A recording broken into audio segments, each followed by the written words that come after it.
Pikë e gjashta e radhës është kujdesi I devijimit pas udhëzimit. Kujdes nga devijimi pas udhëzimit tan. Do të thotë që udhëzimi jot në dorën e Allahut është. Allahu nëse do, Allahu përqendron. Nëse ti Allahun nuk e falenderon, Allahu ka mundësi që të devijon. Pejgamberi Allahu xhel, njeriu më I mirë, ta cilën e ka dashur Allahu, ka thonë ja mukallibel kulub, thabbit qalbi ala dinik, o ti I cili rrotullon zemrën, përqendro ma zemrën time në fen tënde. Po ashtu thonte Allahumma rahmetuk erju fela takilni ila nafsi tarfat ain, o Zot unë mëshirën tënde e shpresoj, mos më lër të mbështetem në veten time, qoftë ajo do thotë edhe sa një përpaliqje të syrit. Mos më le të mbështetem vetes time, asesi. Ma mëso që të mbështetem ku vetëm se Allah thoshën. As kujt tjetër.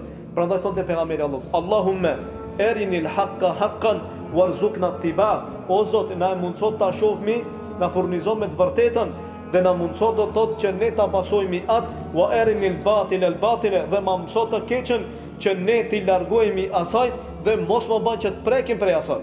Ishte lutje kujt e pejgamberit Allahut. Allahu I tha walaula anthabatnaka, tha pa mos kishim forcu ne ty o Muhammed, po të lekat kitë të terkun e lehim shay'an qalila, tha ti për pak do të ajnosh ka ata. Po mos kishim forcu na. Kush Allah zogjel? Do thotë që udhëzimi jot dorën e kujt është dorën e Allahut. Edhe nuk ka suksesi jot udhëzimi jot. Allahu ta ka dhënë. Prandaj mbështetju në Allahun zogjel dhe kërko prej Allahut në vazhdimsi kërko prej Allahut që Allahu ta ruaj imanin tan.